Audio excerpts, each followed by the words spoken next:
The other side of the road is safe, where we sidestep being bothered and avoid getting involved. But rolling up your sleeves and boldly going where few dare to tread, that's walking through Samaria. Each week on our podcast, we introduce you to the special few who walk in the spirit of the Good Samaritan. On behalf of the Giving Company and your hosts, David Hendrickson and Dan Riveros, welcome to the Walking Through Samaria podcast. What's going on, guys? Welcome to Walking Through Samaria with Dan Riveros and David Hendrickson. Dan, good to see you. We're in the office, man. Still with the masks. We're still wearing masks. I feel like you're looking at me wondering how I'm going to drink the coffee and eat the mini bundt cake with my mask on. You know, I actually skipped out on the bundt cake today. I wanted one so bad. Yeah, I wanted one so bad. For people who don't know, a couple of people in the office are on diets, but nobody else seems to recognize or know about Appreciate. it. So they had bundt cakes today, and now, here's David eating one in front of me. Well, I bet our guest does not eat mini bundt cakes. That's maybe a hypothesis I'm going to throw out there. But Dan, I want to tell you, our guest today I have known for, more than 25 years. He has been a deeply personal part of my walk, my journey, my story, my view of leadership, my view of spiritual maturity, my view of being a good father and husband.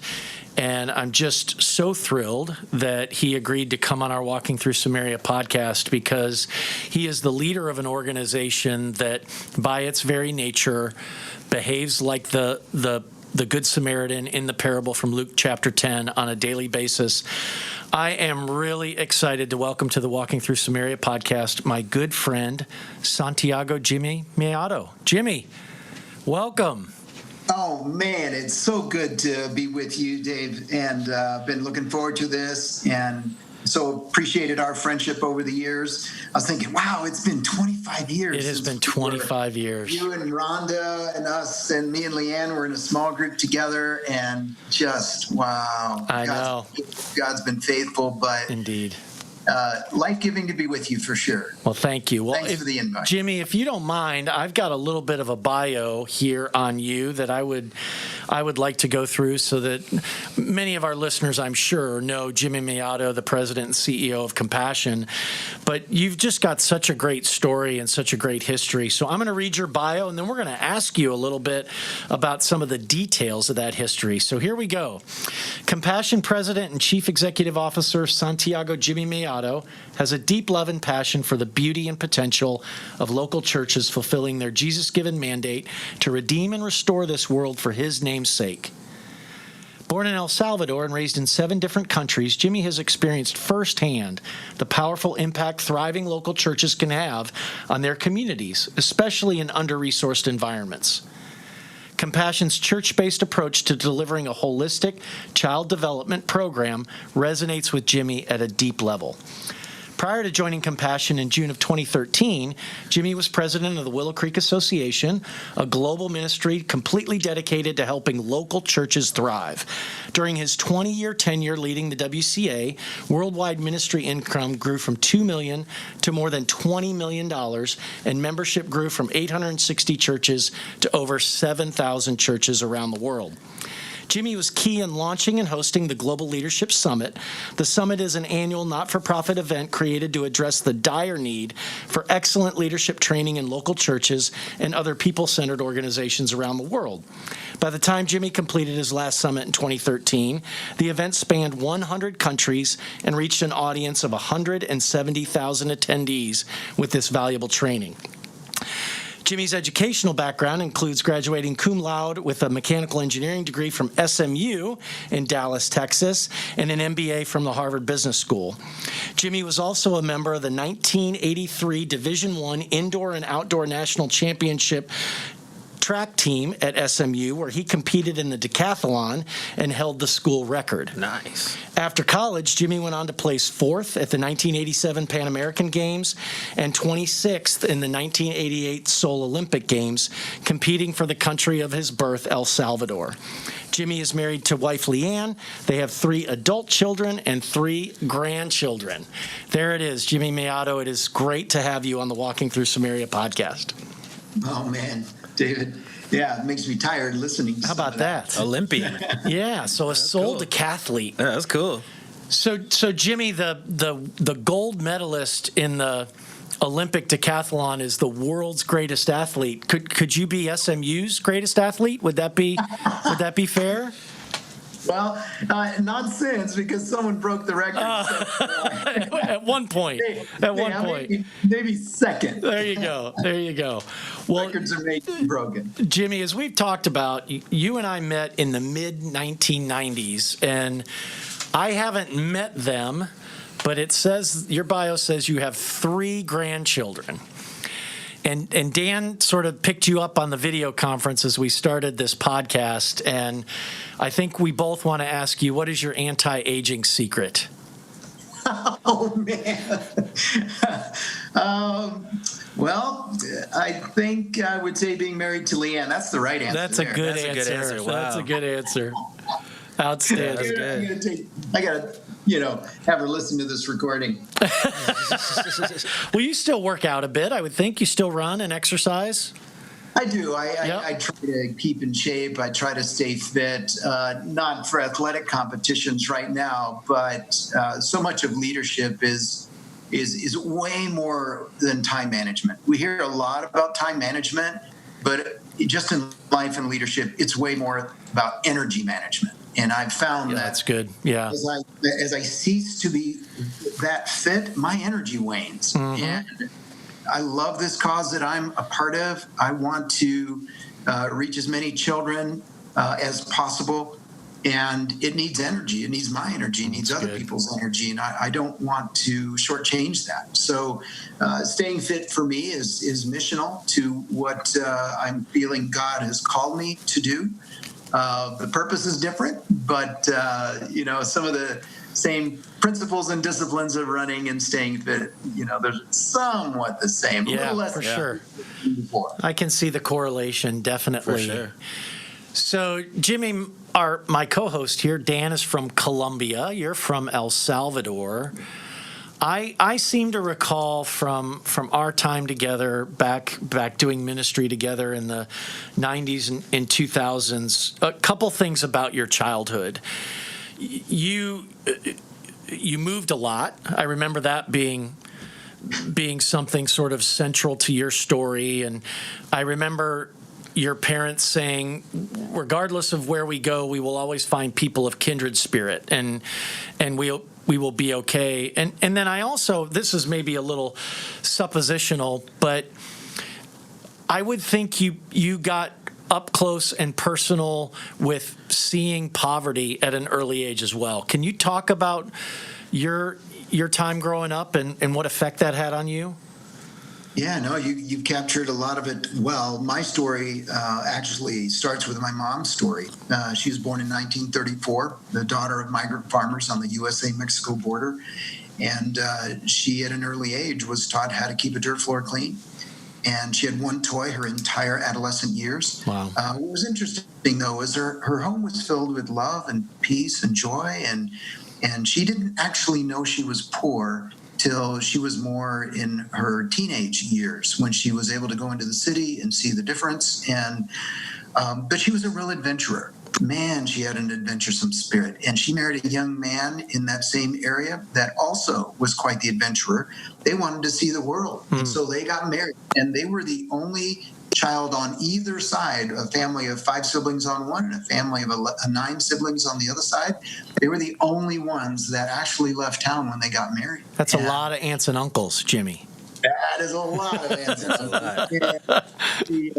And they're still alive. They live in Dallas. And they're 90 and 84. No, I'm sorry, 90 and 86. And they've been married 62 years. And in that time, they moved 41 times. Oh, my gosh. Oh, my gosh.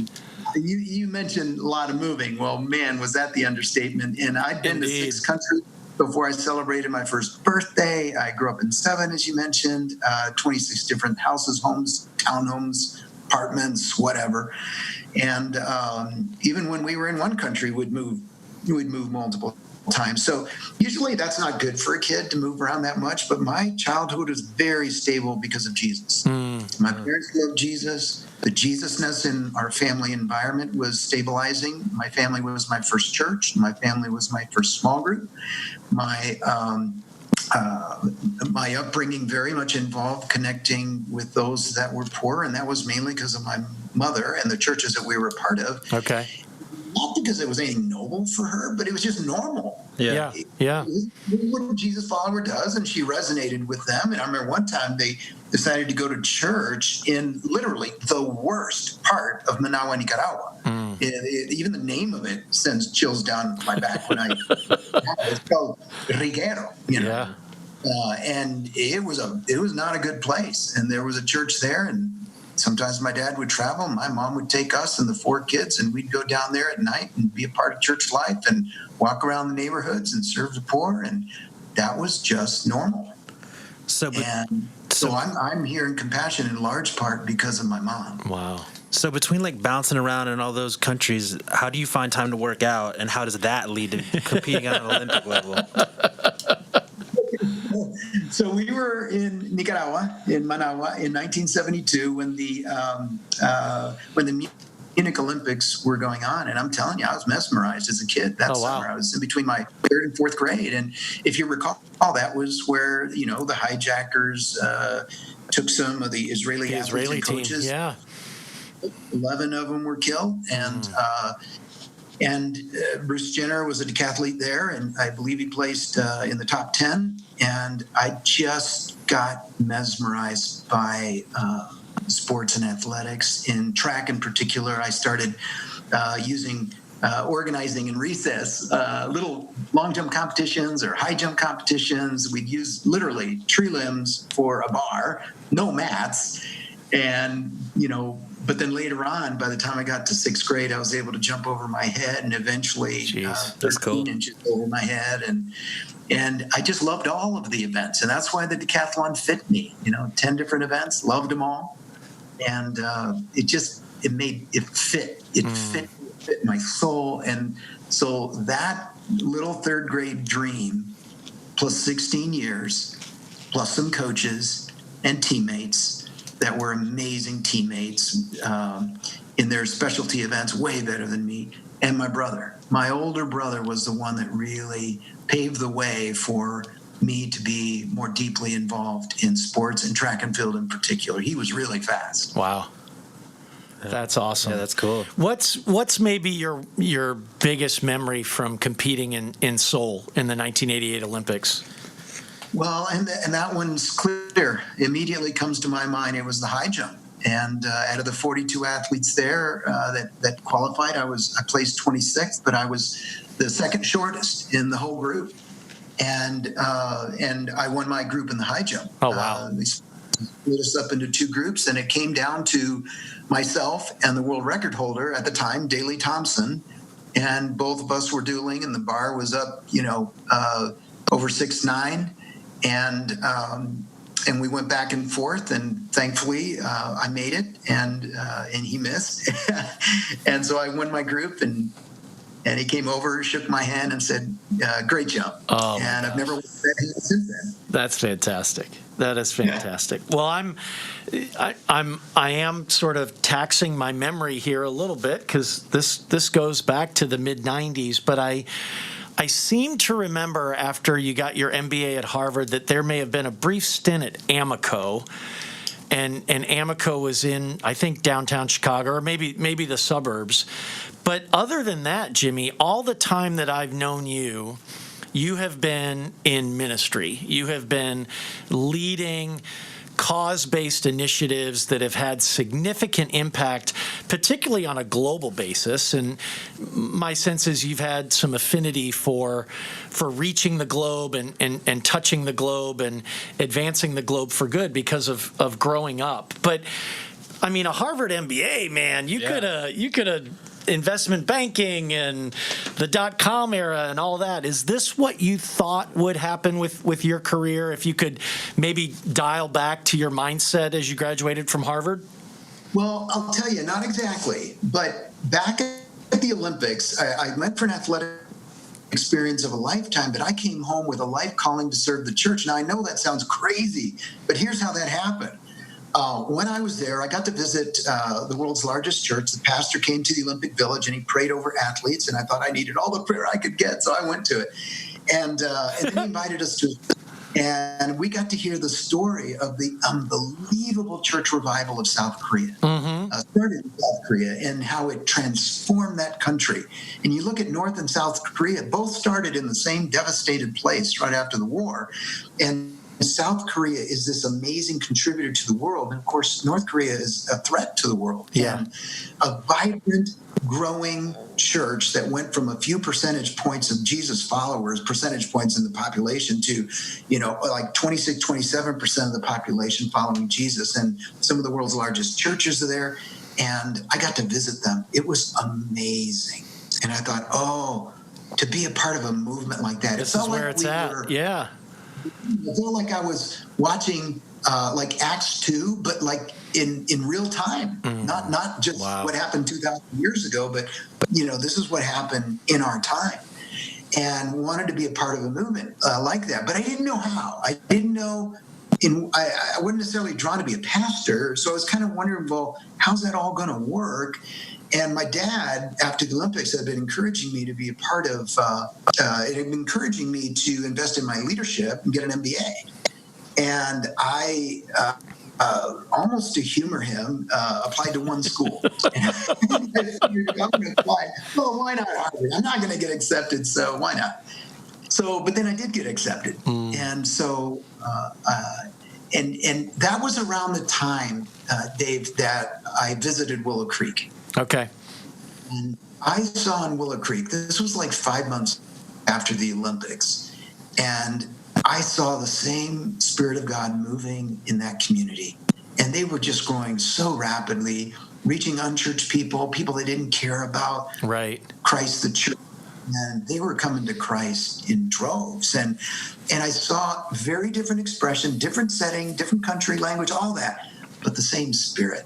And didn't you help, Jimmy, didn't you help, sorry to interject, didn't you write the Harvard business case on Willow Creek? Maybe you and exactly the professor from Obopen, I forget his name.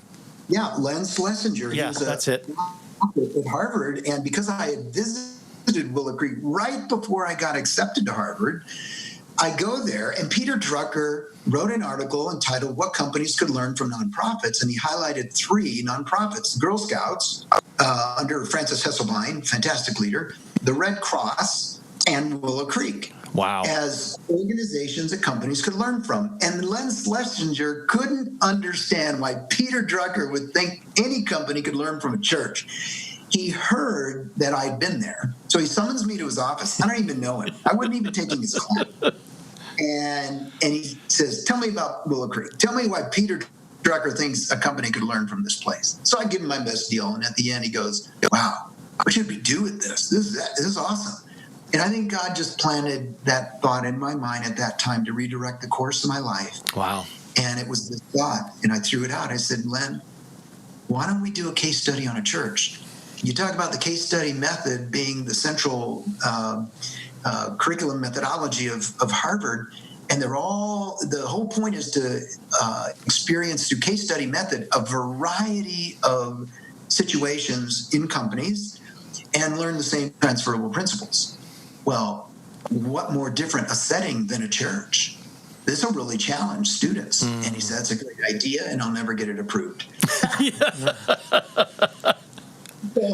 So then he said this. Seems unlikely, yeah. He said, the religion school's on the other side of the river. This is a business school. Yeah. But he said, here's what we're going to do. I'm going to create a class. It's going to have one student, you, and you and me are going to together study the, quote, church industry, and then Willow Creek, write the teacher's note, then write the case study, and that's what we did. And that became a part of the curriculum. That's how I got to know the people at Willow Creek. When I graduated, you're right, I took a small stint at Amoco, which was bought out by British Petroleum later. That's right. And then graduated in 92, and in 93, they created the Willow Creek Association, and I joined. I was a 6th employee, and in 1994 started to lead it, and just did a 20-year run there. Wow. serving the church, equipping leaders. And for me, that was the blend. I thought I would be what my dad and my uncles were, professionals. I was an engineer, now a business guy, and volunteer heavily in the church. Yeah. That was the standard. Right. I thought that's what I would do. So coming to the church, leading an organization for which I had to apply the principles I learned at Harvard about how to run a company, because we weren't a church. If we didn't sell a membership, a seat, or a resource, we had no revenue. Yeah. So we didn't receive offerings. So it very much was a not-for-profit, but it had company dynamics to it. It was a commercial enterprise. Right. And so it was this blend of spiritual purpose, leadership management acumen that Harvard prepared me more for that than, say, a seminary education would have. So for me, it was just the right blend of both. That's awesome. Well, I'm going to fast forward those 20 years, and I want to start to introduce our listeners, or maybe expand to our listeners what Compassion International is up to. Jimmy, there really is so much I have learned from you and observed in your leadership over the time that we have known one another. So I'm enjoying the reunion very much. But I also remember you talking about those living in the margins and those who are impoverished, and how for some people it strikes their soul, and you can't unsee what you've seen, and you can't unhear what you've heard. And the title of this podcast is Walking Through Samaria. We talk about Good Samaritans in the true reflection of the parable from Luke chapter 10, which is they weren't just willing to walk across the road and get a guy bandaged up and take care of him in the inn for a couple days and make sure he was okay, but they were walking across the road for people that society, if you want to expand the role of the priest and the Levite in the parable, is ignoring. And if you don't mind, I'd love for you to tell a little bit of the story of maybe the first Good Samaritan for Compassion International, which is Reverend Everett Swanson, and his experience, I guess, like yours, starting in Korea. Yeah. And not only that, my dad as well. He was in the Army in Korea as a part of the forces there. And so he was there when Everett Swanson went to go minister to the troops. Now, he wasn't in those gatherings, but he was there. Wow. And the thing about Everett Swanson, he went to minister to the troops, but while he was there, he was just blown away by the plight of the throwaway war orphans.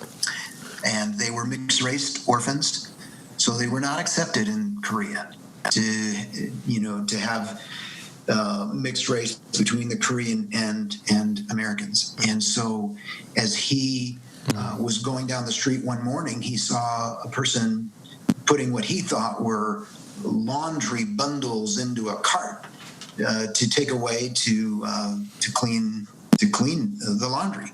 But as he got closer, he realized those were not laundry bundles. Those were children that had frozen the night before, and they wrapped them up in cloths and were taking their bodies to the morgue. Wow. And you said earlier, you cannot unsee what you saw. You cannot unhear what you hear or unfeel what you felt. Yeah.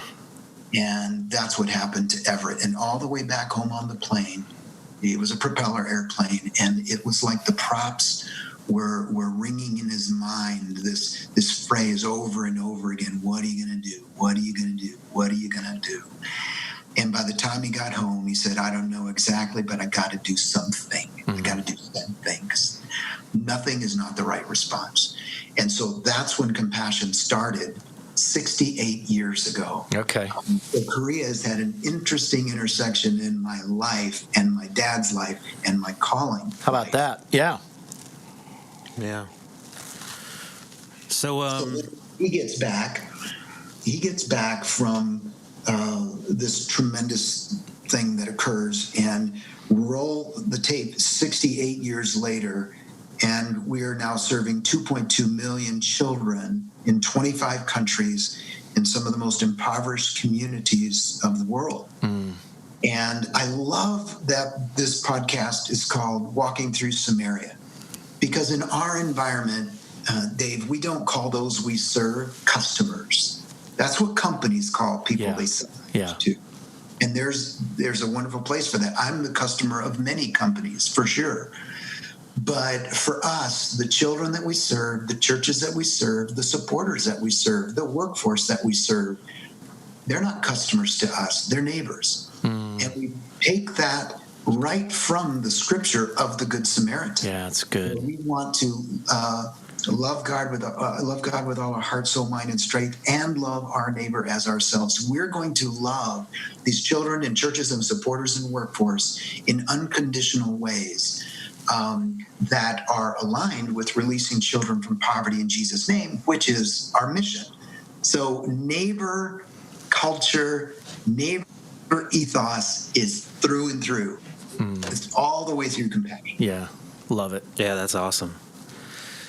Jimmy, could you give us the current state of global poverty and what has COVID done to kind of change that current picture? Wow, that's. Let me give you a quick overview. So in 1990, there was 1.9 billion people living on less than $1.90 a day. 1.9 billion in the world. In that time, pre-COVID, since then to now, right before COVID hit, that number had gotten down to 385 million. Wow. I mean, that is significant progress in moving people out of extreme poverty over the last 3 decades. But here's the problem. Many people are now beginning to forecast that a full decade of that progress is going to be wiped out. Oh, my gosh. That 500 million people are going to be thrust back into living in extreme poverty. That's $1.90 a day, like I mentioned. And it's not as if $3 a day is great either. But this is extreme poverty, 500 million. So many, many more are going to be pushed into poverty levels that aren't extreme, but still unacceptable. So there's a huge reversal here. Clearly, COVID is having an effect in places where things like testing, treatment, tracing are non-starters. Right. Social distancing, non-starters. Hand washing, right? Hand washing with clean non-starters. You're in the Kibera slums of Nairobi, Kenya, and bathrooms are communal.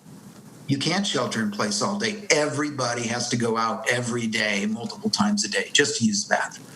So this concept of social distancing is a developed world concept that they are trying as best they can in the developing world to abide by, because they know they don't have the medical systems to support a pandemic. They don't have the infrastructure. Many of the people that they serve are already compromised in their immune systems, be it malaria or HIV/AIDS or just the normal realities of malnutrition when you're poor. So all these things complicate the impact of COVID-19 on our community. And so I was talking to a pastor from Uganda a couple months back, and he was telling me that was the season for planting. And he said, even the way we do planting is communal. Families come together in clusters to plant each other's fields. That's how it works. And we can't do that now because the government is seriously cracking down on not being mobile. So without planting, there is no harvest. And without harvest, obviously, there is no food. So beyond the present impacts of COVID-19, which are just growing exponentially in Brazil, Mexico, Ecuador, Peru, for us, some real significant hotspots, it is having a devastating effect. We have 2.2 million children in the program, but that represents 8.3 million people in their households. And we have 100,000 workers inside 8,000 churches that we partner with, and we only do our ministry in partnership with a local church. And we do that in complete partnership with them. That partnership is growing at the rate of about 300 churches every year. these are the churches that are really the hands and feet of Jesus in these communities. These are the churches that know these children by name. They know where they live. They know the households. They're growing up with them. And our job is to be the silent partner to these churches to serve them. Yeah. And that greater community of these 100,000 church workers, tutors, teachers, worship leaders, cooks, the whole thing, plus our household, is well over 8 million. And we've had 6,000 confirmed and suspected cases. We've had 318 deaths in that community. And unfortunately, 5 of the children have passed away. Now, we grieve every single one.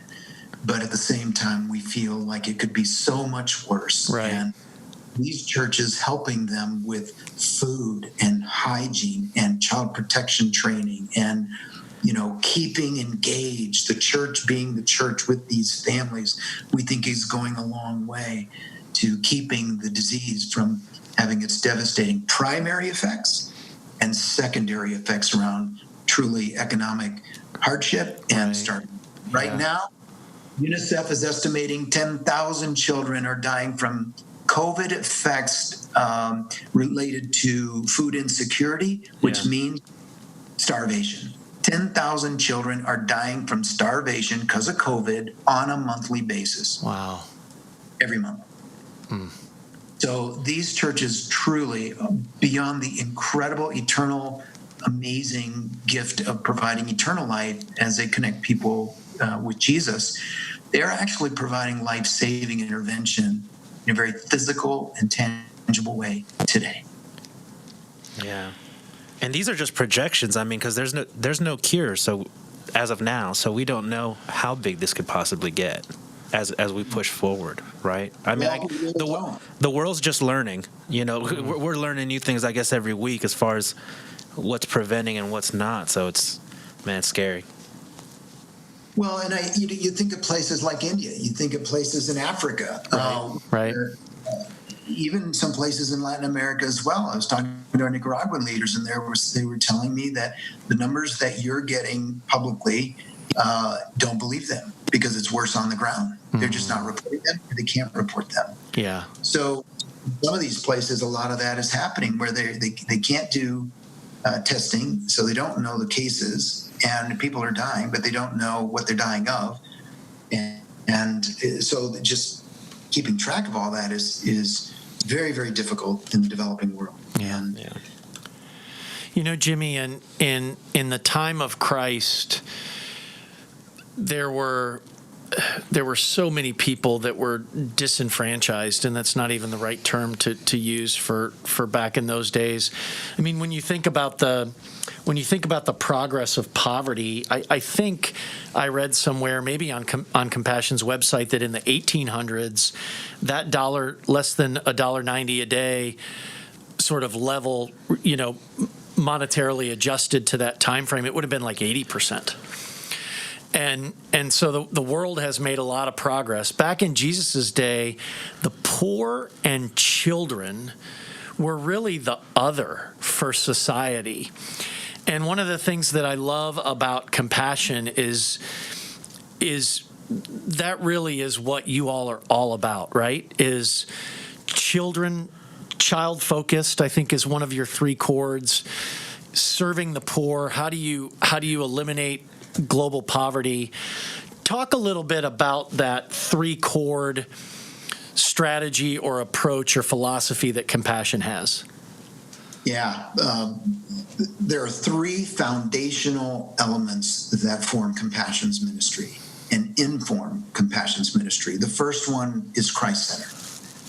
Everything we do is in the name of Jesus. I mentioned the mission statement is releasing children from poverty in Jesus' name. And what's interesting about that is Compassion over 68 years, I kind of talk about it being the story of 2 lines. One line was 56 years long. And that's how long it took for Compassion to reach the ability to simultaneously serve 1 million children at the same time. And then the last decade or so is the second line. And that's how long it took for Compassion to grow the ability to reach 2 million children and serve 2 million children simultaneously. the wherewithal and capacity to do that. And I remember asking questions a lot about what happened in the years preceding that inflection point. Because I remember at business school them teaching us, if you look at a company or an industry, look for the inflection points, rapid growth, rapid decline, and ask a lot of questions about what was going on preceding that inflection point.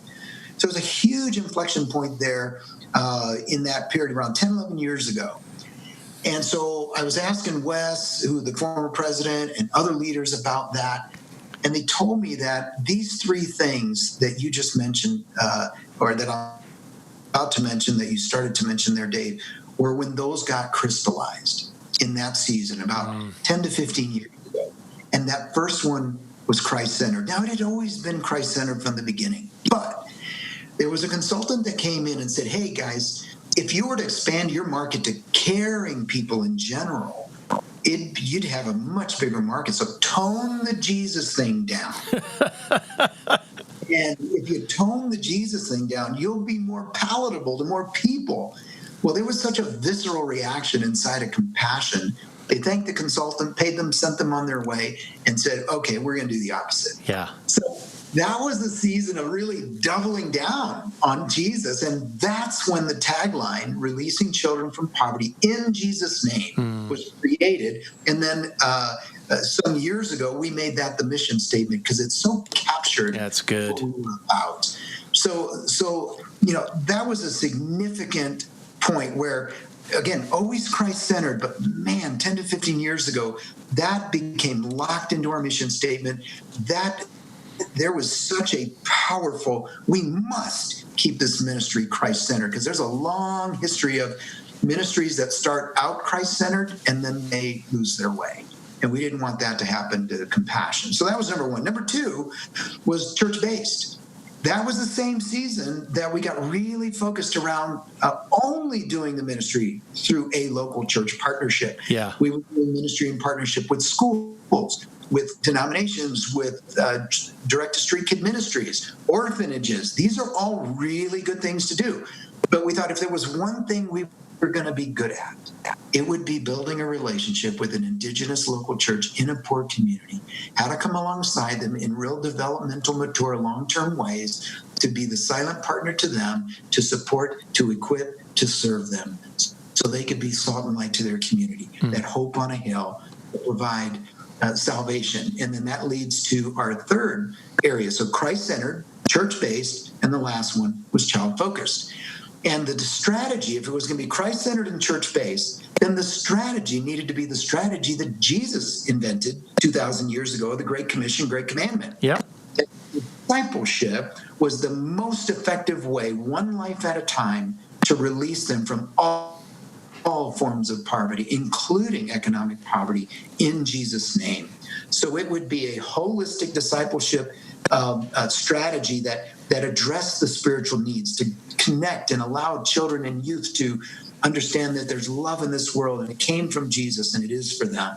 Number two, that they would be invested in socio-emotionally as they're dealing with the trauma of living in poverty, that they would be invested in physically to provide the health care from prenatal all the way to 22, potentially through university, and all the interventions along the way, physically make sure that their moms were healthy, to have a healthy birth, that they would have healthy nutritional early childhood, and then the right kinds of development as a young person. And then the last one, cognitive development, education, the growing of their mind and mental faculties, that all our outcomes are built around these four areas. And so it's holistic child discipleship. And the distinctive is a researcher that studied our program said, boy, probably the biggest distinctive of Compassion with other organizations is contact time with the children. Yes. What I mean? Yes, indeed.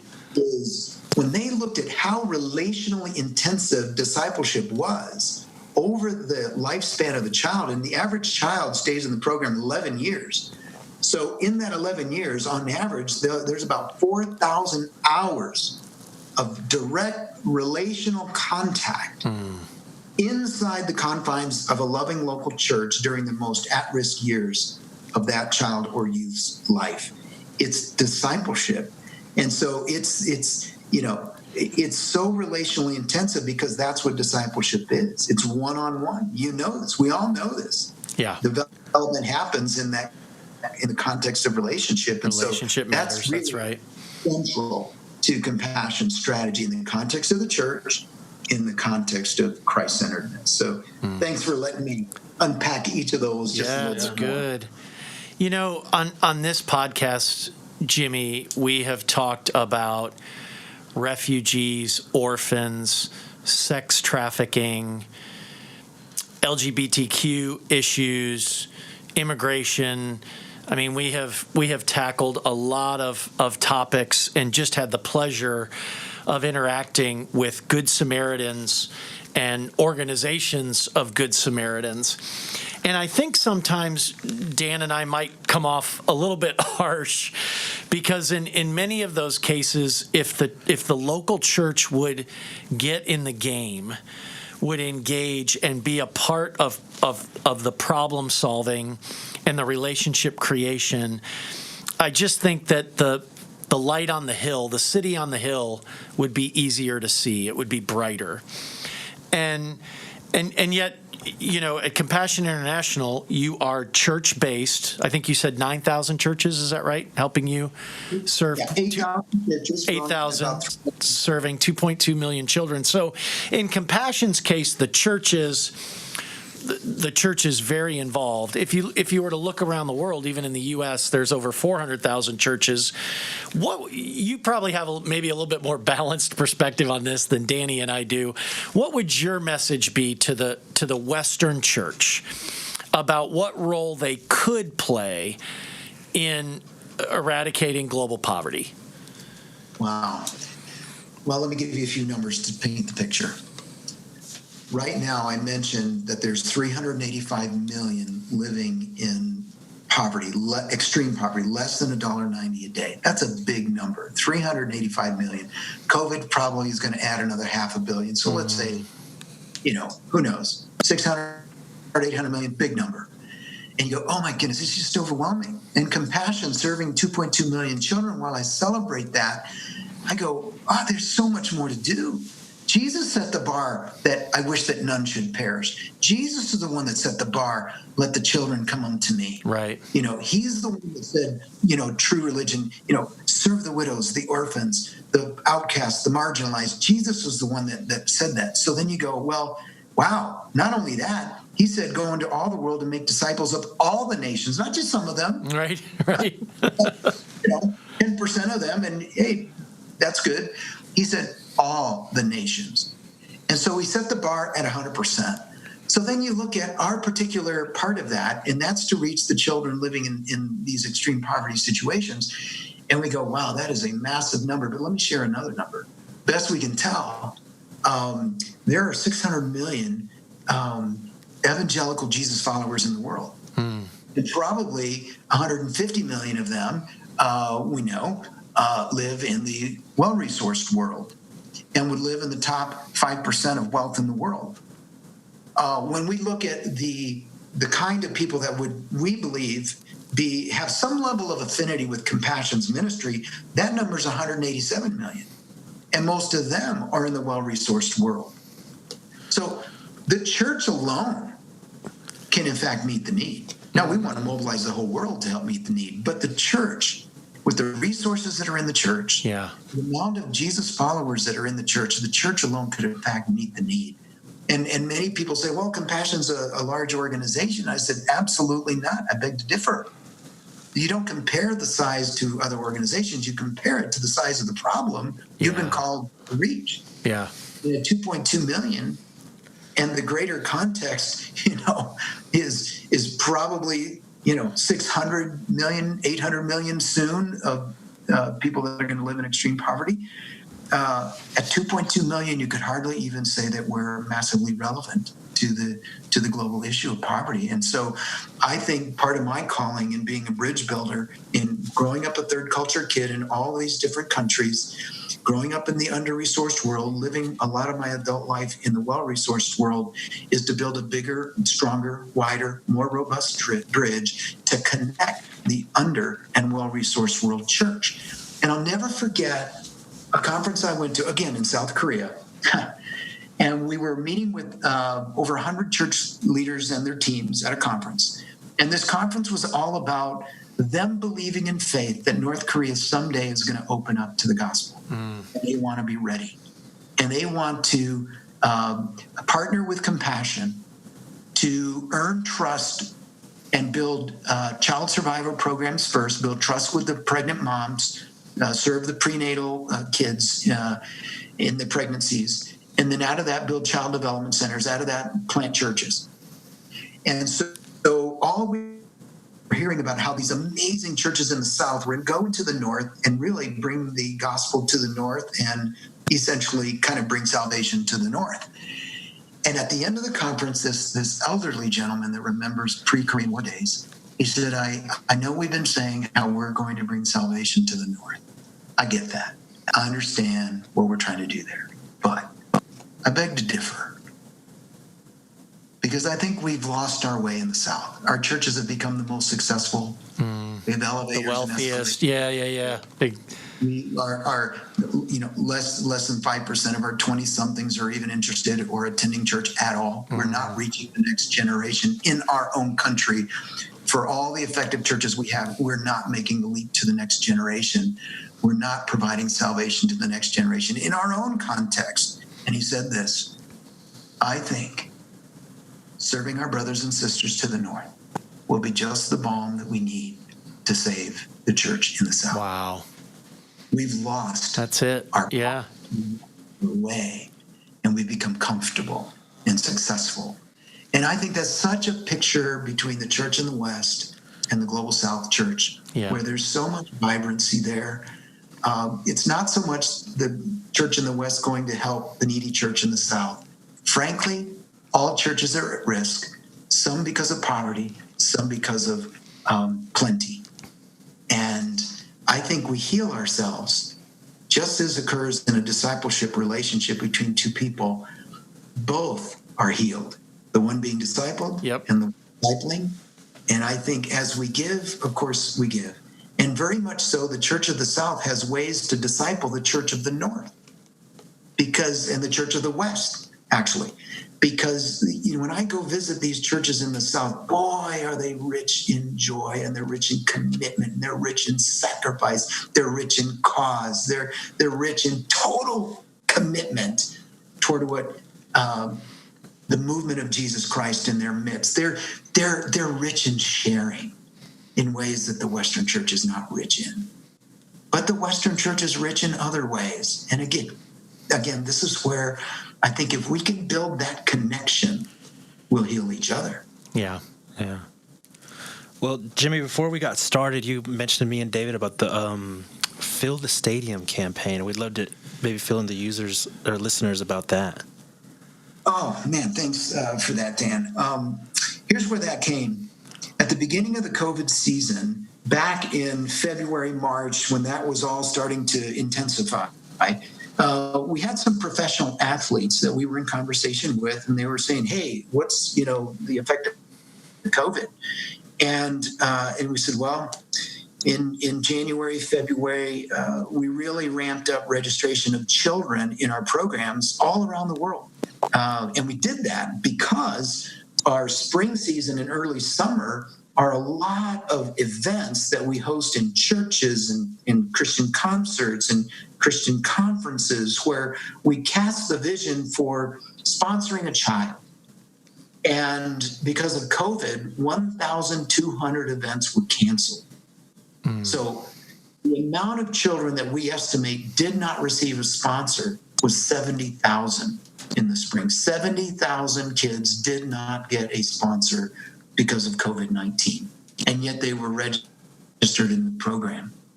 And they were going to miss an entire year's cycle.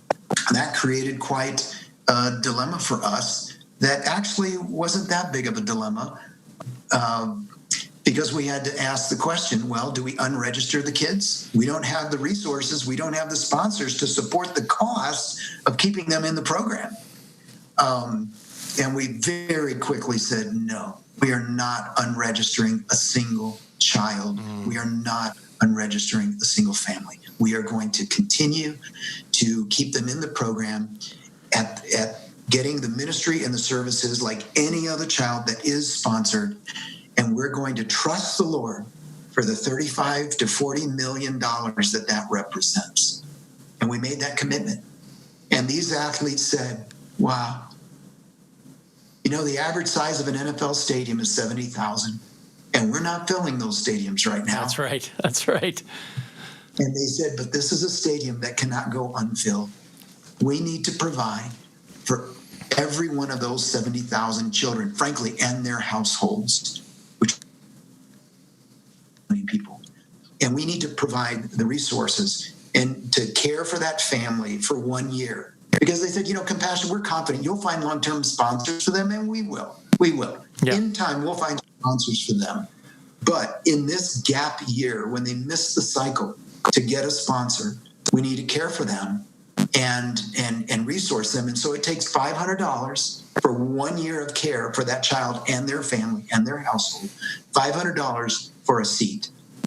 And so these professional athletes started calling each other's friends. So we're talking about Nate Solder, a tackle for the New York Giants, and Nick Foles, Super Bowl MVP from a few years ago, joined the lead team, and Kirk Cousins, and Matt Hasselbeck, and Carson Palmer, and Matthew Slater, and the list is just growing as they're sharing the cause to fill this stadium.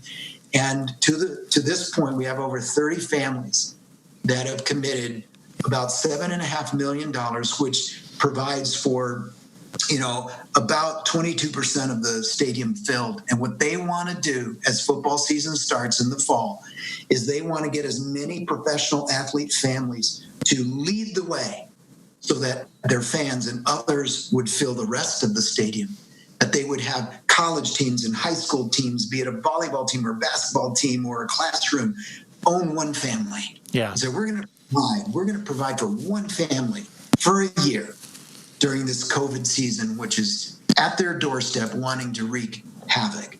And so you'll be hearing more about that in the fall. I hope so. Right now, we've kind of been in the, it's just been family to family, family to family, inviting them to be a part because they want to say, when we go to the larger, greater audience in the fall, we want to have, even up to 30% of it filled by just us, and really use that to inspire the greater Christ follower and fan base to get behind caring for each of these 70,000 families. That's awesome, Jimmy. We will be praying for the Fill the Stadium campaign and reminding our listeners of that campaign. It just sounds amazing, and it's certainly appropriate for this time. I loved, Jimmy, the way you talked about the church and the role that the church can play in global poverty. And of course, you and I share a couple decades together at a very large, influential, well-known, well-resourced church in the Midwest. I attended fellowship when I was in Dallas, Ed Young Jr.'s church. I attended North Point here in Alpharetta, Andy Stanley's church, very well-resourced. And I have to confess, I was one of those people. I talk to the team here at Giving Company about this all the time. I was one of those people that said, how big is this church? How good is the worship, team? How good is the teaching? How many different opportunities will I have to plug in? And I think maybe at my age and having just enough conversations like this one, I've realized that being a part of the church really has very little to do with that. It really has to do with how are we serving those in need? And how are we taking advantage of the opportunities that get put in front of us on a regular basis, because God puts them there, to be the hands and feet of Christ in serving others? And so I just want to congratulate you and the team at Compassion for just living that out on a daily basis. Wow. Well, it's truly my deep honor and calling. And just to highlight, the real heroes are those that are on the front lines. I mean, they're amazing. Yeah. Their sacrifice, commitment, these 100,000 to tutors and cooks and worship leaders and teachers that have many times been serving for a very long time, these children, because they believe in what Jesus could mean to their lives. And it's just a beautiful thing. Every time you go visit them, you want to come back and be a voice for them, because they don't have a voice in this setting. And that's kind of the only way I can come back, is to commit to being a stronger voice for them. I'm here for them. Yeah. Not myself. Well, Jimmy, before we go, we're sort of digital geeks here at Giving Company. We run a digital media business. A lot of times our listeners would like to know, where can they go to learn more about Compassion and how potentially to get involved, to learn about the programs at Compassion? Where would you direct them in the internet world? Well, if you just Googled Compassion, just that word, all you got to remember. That seems easy. Google and Compassion. Yeah. Just put in Google, and just put Compassion in Google, and you'll get there. That's awesome. That's really all you need to remember. Got it. You don't even have to say .com. Just put Compassion. Yeah. Yeah. And it'll pop up there. And if you just typed in "fill the stadium," oh, that's good. Yeah. You'll go to the webpage. You can actually give right now. It's an active page as we're working with these pro athlete families. And it's starting to go to baseball and hockey and golf and soccer. And so we're just elated that it's growing like that.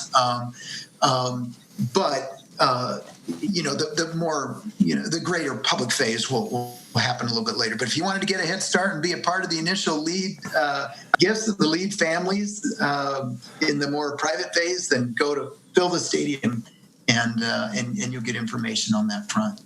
And Jimmy, if they want to follow you or connect with you individually online, how might that happen?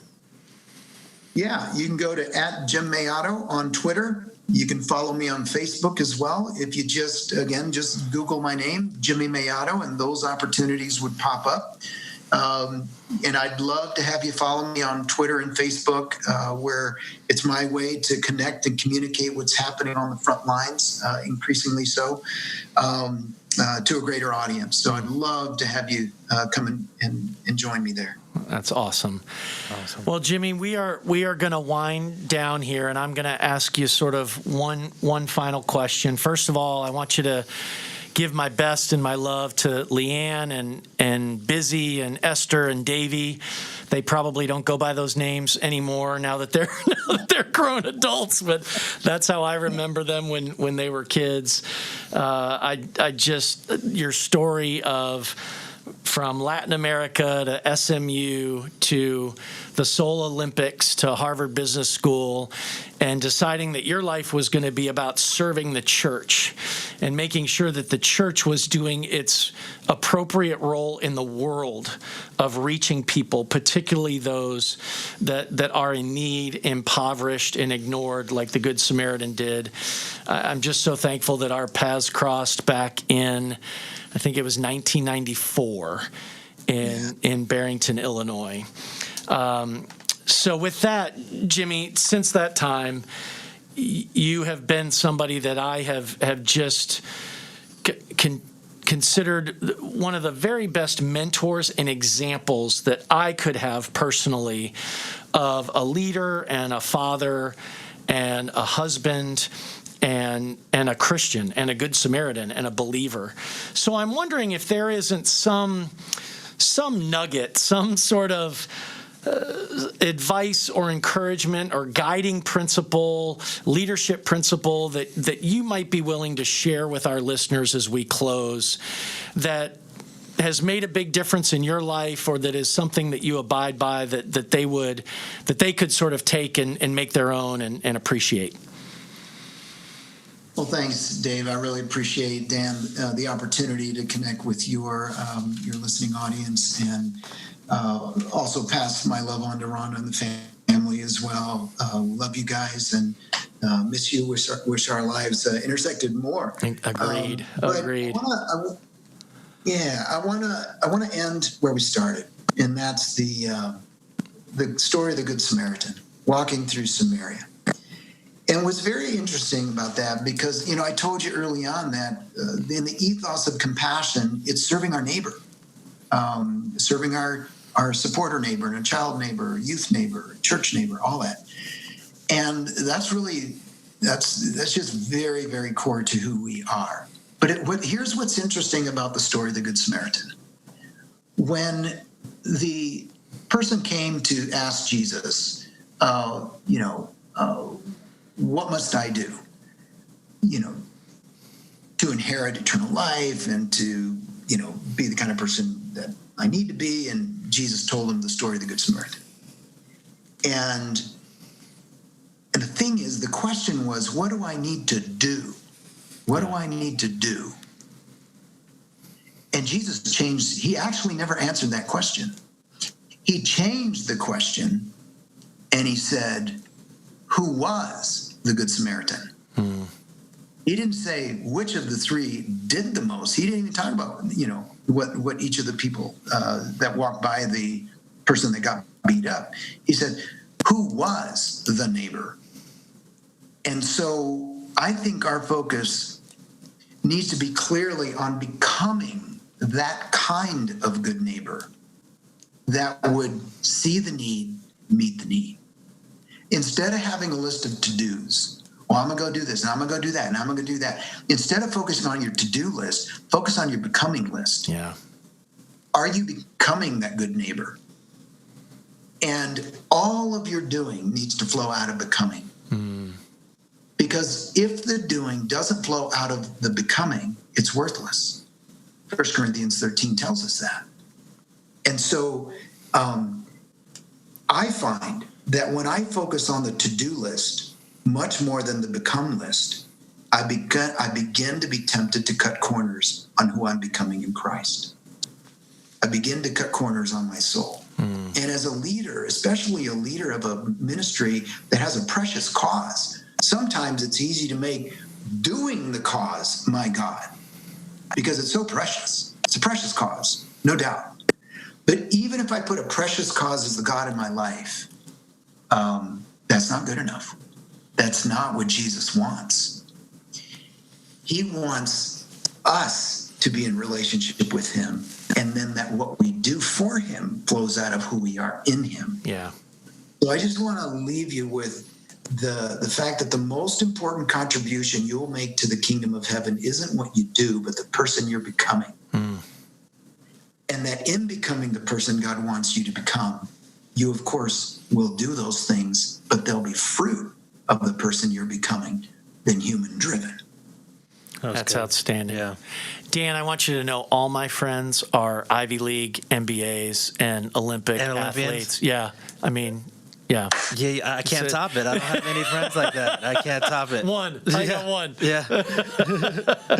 Well, Jimmy, this has been an absolute treat. Thank you so much for sharing your story and your wisdom and your perspective with the Walking Through Samaria listeners. And I am sure they are going to be going to fill the stadium and putting Compassion into Google and following you on Twitter, because it's just incredible work that you and the Compassion team are doing. Yeah, man. Thank you so much for coming on. Oh, you guys are so welcome. It was total blessing and a joy to be with you. Awesome. Take care. Well, that's it for today. Thank you so much, everyone, for tuning in with my special co-host, Dan Riveros. and this is David Henriksen. Thank you for joining us on the Walking Through Samaria podcast. We'll talk to you next time. Later. For more content like this, visit us at givingcompany.com. Thank you for joining us, and we'll see you next time on Walking Through Samaria.